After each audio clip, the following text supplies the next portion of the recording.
नमस्कार. आज आपण बनवतोय काळ्या मसाल्यातील अंड्यांची भाजी.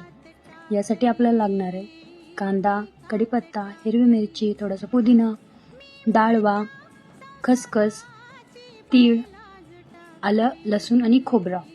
खोबरं किसलं जातं त्यामुळे इथे नाही. तर आपण तवा तापून घेऊ आणि त्यावर कांदा परतून घेऊ छानसा. कांद्याचा रंग ब्राऊन होऊपर्यंत आपल्याला त्याला फ्राय करायचा आहे, जेणेकरून भाजीचा रंग छान होईल.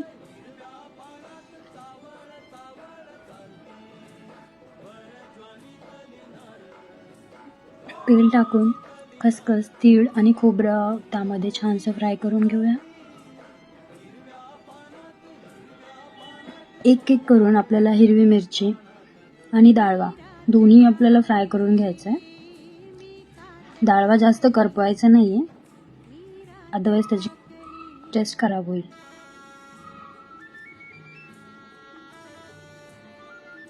इथे तुम्ही बघू शकता आपण सगळ्या लागणाऱ्या वस्तू परतून घेतल्यात एक्सेप्ट आलं.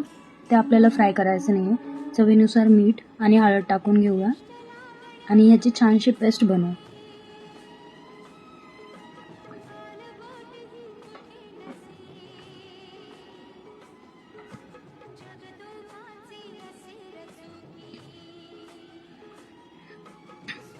अंडी मी आधी शिजवून घेतलेली आहेत, तर आपण फोडणी देऊया.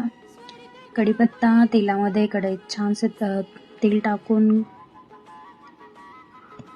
कढीपत्ता टाकून तो थोडा कडकडला की त्यामध्ये मसाला घालूया.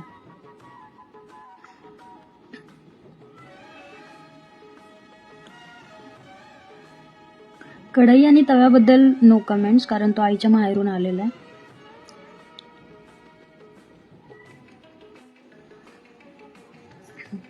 मसाला तेलात घातल्यावर छानसं परतून घेऊ, जेणेकरून त्याला छान तेल सुटेल आणि त्याचा रंग बदलेल.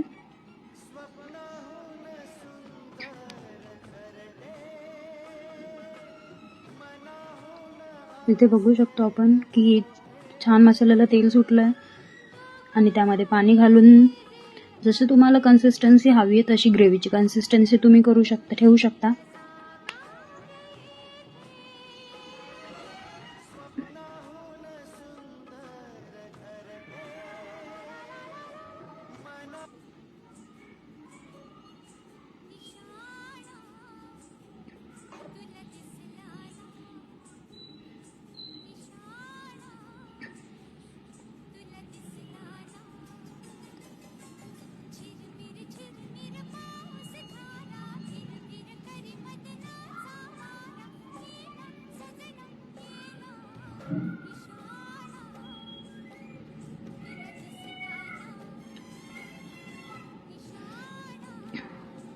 भाजीला उकळी फुटली की त्यामध्ये आपण अंडे घालून घेऊया.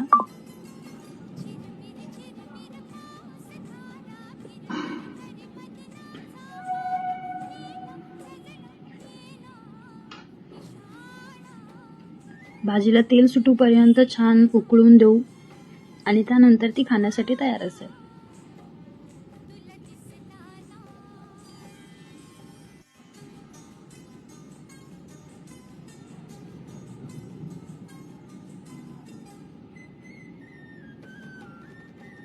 बाजरीची भाकरी, ज्वारीची भाकरी किंवा चपाती कशासोबतही तुम्ही घेऊ शकता.